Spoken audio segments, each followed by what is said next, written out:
भविष्य की साम्राज्य का निर्माण सबसे पहले हमारे दिमाग में होता है और बुद्धि का विकास ही मानव इतिहास का सबसे बड़ा लक्ष्य होना चाहिए।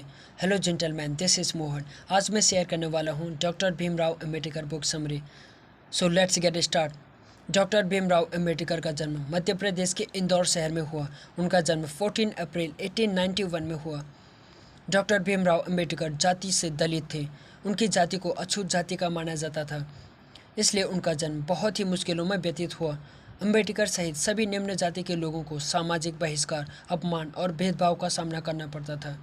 उनके पिता मुंबई शहर के एक ऐसे मकान में रहने गए जहां एक ही कमरे में बेहद गरीब लोग रहते थे, इसलिए दोनों को एक साथ सोने की व्यवस्था नहीं थी। तो अंबेडकर और उनके पिता बारी बारी से सोया करते थे। जब उनके पिता सोते थे तो भीमराव अंबेडकर दीपक की हल्की रोशनी में पढ़ते थे।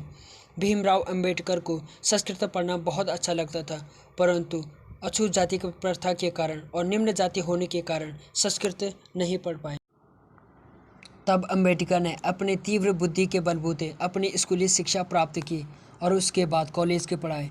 1912 में फिस्टम कॉलेज से ग्रेजुएट और 1915 में कोलंबिया विश्वविद्यालय से अर्थशास्त्र में एमए की शिक्षा प्राप्त की।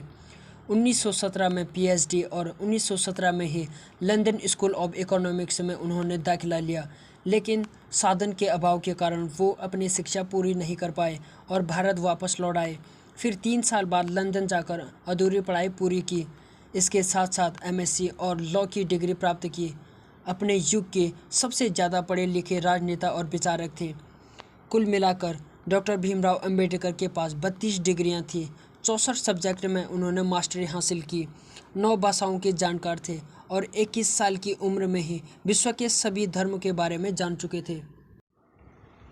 उन्होंने लंदन स्कूल ऑफ इकोनॉमिक्स की पढ़ाई मात्र 2 साल 3 महीने में ही पूरी कर दी, जबकि एक एवरेज स्टूडेंट को इस पढ़ाई को पूरा करने में 8 साल लगते हैं। प्रथम विश्व युद्ध की वजह से उनको भारत वापस लौटना पड़ा। अंबेडकर ने इतनी असमानताओं का सामना करने के बाद सामाजिक सुधार का मोर्चा उठाया। अंबेडकर ने इंडिया क्लासेस एसोसिएशन का गठन किया। ब्राह्मणों द्वारा अछूत की प्रथा को मानना, मंदिरों में प्रवेश न करने देना, दलितों से भेदभाव आदि सामाजिक सुधार करने का प्रयास किया, परंतु विदेशी शासन होने के कारण ये ज़्यादा सफल नहीं हो पाया। डॉक्टर भीमराव अंबेडकर अछूतों की पीड़ा जन्म से ही झेलते आ रहे थे।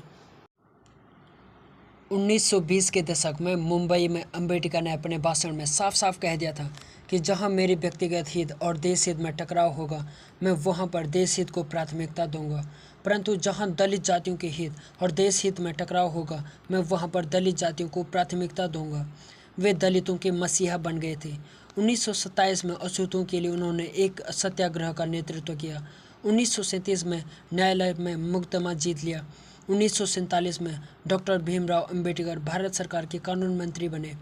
1948 में डॉक्टर भीमराव अंबेडकर डायबिटीज़ से पीड़ित हो गए और 6 दिसंबर 1956 में उनकी मृत्यु हो गई।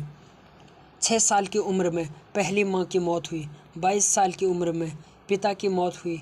23 साल की उम्र में दूसरी मां की मौत हुई और 26 साल की उम्र में बेटे और भाई की मौत हुई। 27 साल में बेटे की मौत हुई। 31 साल में दूसरे बेटे की मौत हो गई। 36 साल की उम्र में पत्नी की मौत हो गई। जीवन में जब भी हताश हो, बस एक बार डॉक्टर भीमराव अंबेडकर की जीवनी पढ़ लेना, सारे दुख खुद ही दूर हो जाएंगे। सो मिलते हैं दूसरी वीडियो के साथ। Till then bye.